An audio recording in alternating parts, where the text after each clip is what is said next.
Okay, here it is. First impressions with the first night with the new shell on the Tundra.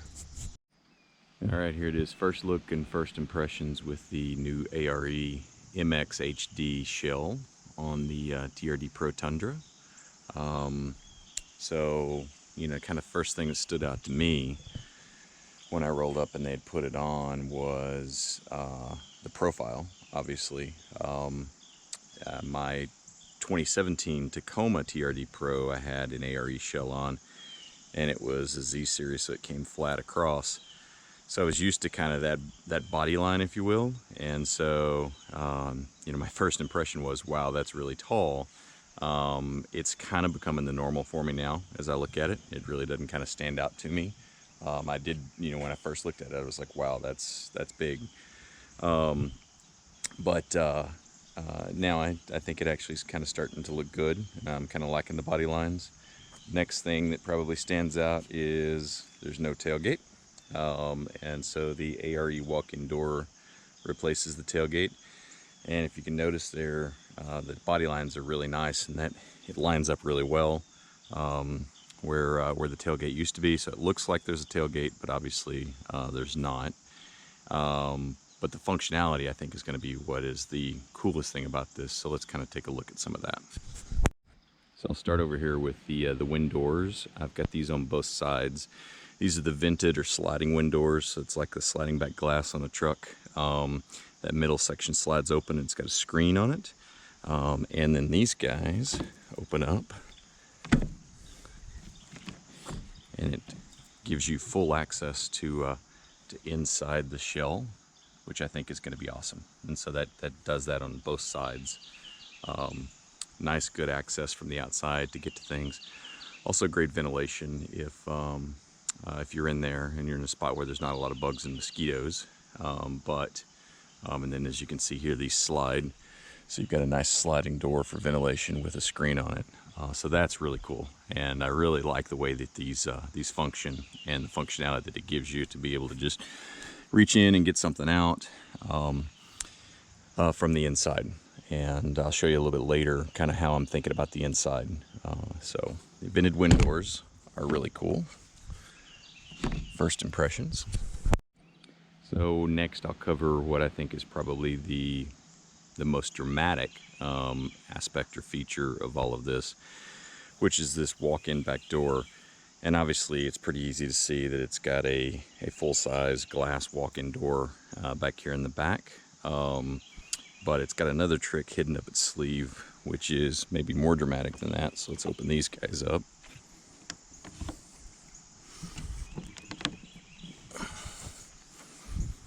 This entire thing opens up like a gull wing and gives you access to the back of the truck there. And it also, if you can tell, basically makes an awning. And so you can cook back here and be out of the rain just a little bit. Kind of curious how the runoff is going to come down the side here. So that may take a little bit of looking and thinking to get kind of dialed in. But you'll also notice down here, we've got the deck drawers in now, and it creates a flat platform that's a foot from the bottom of the bed all the way across. So it makes a great sleeping platform. And for some other things I'm going to do inside. And first impressions of the deck drawers so far are pretty cool. They function really smooth, really nice. On this side I got a toolbox or kind of pelican case type of container to put in there. And on this side I got a couple of dividers and I'll decide how I'm going to distribute things in there. I also had the locks put on these because once you have this shell up, those drawers will just open. So I wanted to be able to lock them separately from having the top up there. And then to close them, you basically just close them. And they function pretty well. So that is the gull wing door here back here. I'll go ahead and close this up and show you something else that was a happy accident. So when you open up this door, the bottle opener on the deck is right there. That's a happy accident. So that means that when I'm around camp and I need access to a bottle opener, you open that door and it's right there. So pretty cool outcome that was unintended. So let's get inside and I'll show you kind of inside. I did sleep in it last night and have some impressions of that as well. Oh, also real quickly right here, backup camera. So it integrates into the factory backup camera system, works with my head unit. And so it's like nothing ever changed there, which is really cool as well.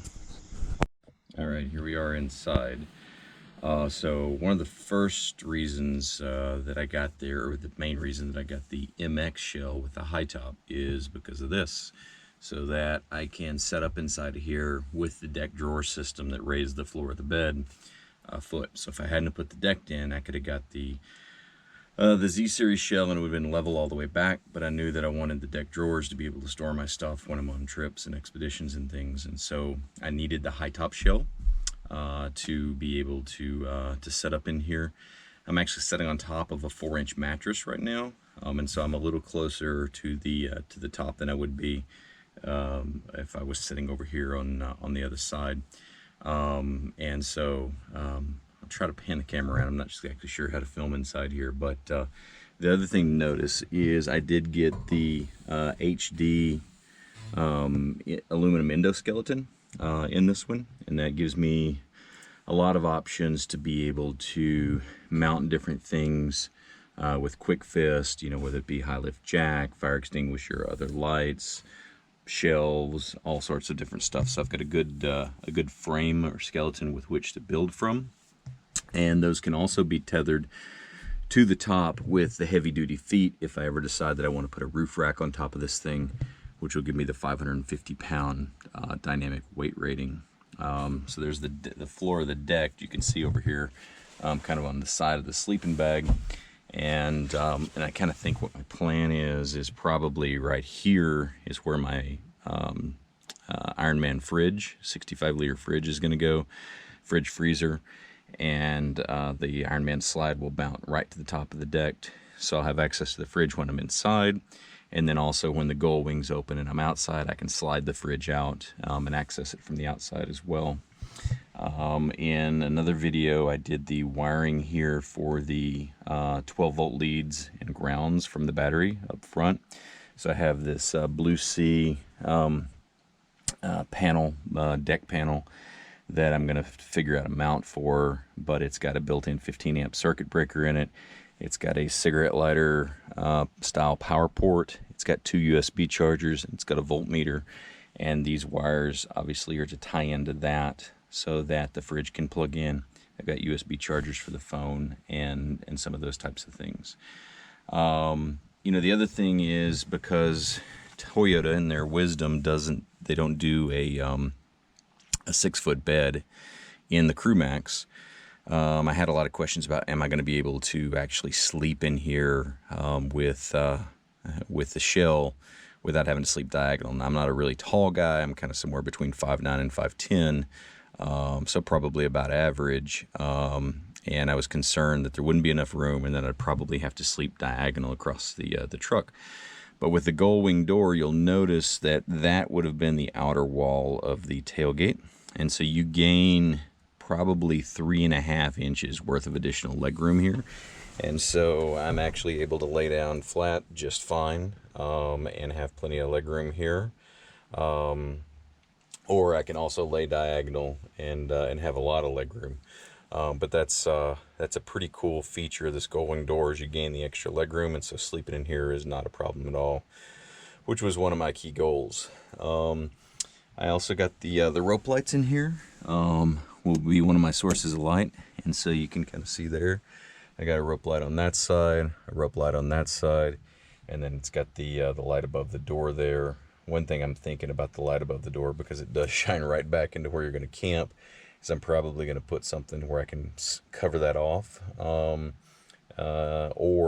try to rewire that switch so that I've got one position is the rope lights, one position is the overhead light, and that way I can kind of control that a little bit, because right now that thing at night seems to shine right back in your eyes. And of course I had to sleep in this thing last night since it was the first night I had it, and it worked fine. I kept the wind doors open here, which let me just kind of show those to you. So you got a little latch, locking latch here, and you pull that. They're a little stiff because they're brand new, but that's your sliding wind door. I've got a sliding window there, so if I roll the back window of the Tundra down, the German Shepherd can stick his head through. There he is right there, Scotty.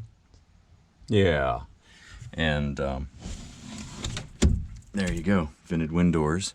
And then from the inside, turn these guys here. I'm still kind of figuring all this out, but there you go, and there's Scout. So pretty cool. I'm pretty happy with all that so far. Closed them from the outside. Probably need some sort of little pull rope or something, but you can do it there. I noticed this morning that it has this here, and I'm thinking that this is probably supposed to go on here so that when you're in here at night, you put that strap around there and you effectively lock yourself in, or lock it from the outside. But with the position that it's in right now, I haven't figured that out yet. So I gotta watch some videos online or do a little bit of reading, see if I can figure that part out. But yeah, plenty of headroom in here. Good solid frame to build from, for again, fire extinguishers, high lift jacks, max tracks, maybe even mount along the outside in here so they're out of sight. You know, I'm kind of up in this spot here. You can put a gun rack up here. I'm pretty darn happy with this. So I think what I'm going to do is, again, kind of right here in this spot will be my my fridge, my 2-bay fridge, freezer, fridge. It'll have a slide out that'll take it out this way. Over here, probably have a little desk, table, kind of workspace thing. And then I'm kind of considering eventually maybe putting a Goal Zero Yeti right here, so that I've got reserve battery power, inverter, pure sine inverter, those types of things, so that I could have an induction, single burner induction cooktop in here, and not have, you know, to deal with propane or any other kind of fuel source for a stove. So that's it so far, I think. Oh, it's got these, I hadn't decided what I'm going to do with these yet, but it has what they call ammo cans, which are these storage bins in each of the 4 wells in the corners. And it's got another one up here. So you've got some kind of storage where you can tuck in tow straps or other stuff you want, kind of keep out of the way but have easy access to. And then another kind of happy accident here is you've got these pockets between the door and the deck. And I think that's going to be a really good spot to tuck shoes on both sides, because it's going to be down out of the way, so you'll still have your foot room, but really easy access, and you've always got a place for them and know where they are. And these little side windows are kind of cool too, so you can imagine, right now all you can see is the FJ, but you can imagine being out and backing up to the edge of a cliff, and this is your view out in the mornings. I got some grass on my feet because the lawn's just been mowed and the grass is still wet this morning. But pretty cool. I'm pretty happy with it so far. Few things to kind of figure out and kind of learn how it works, but on the whole, pretty good first impression.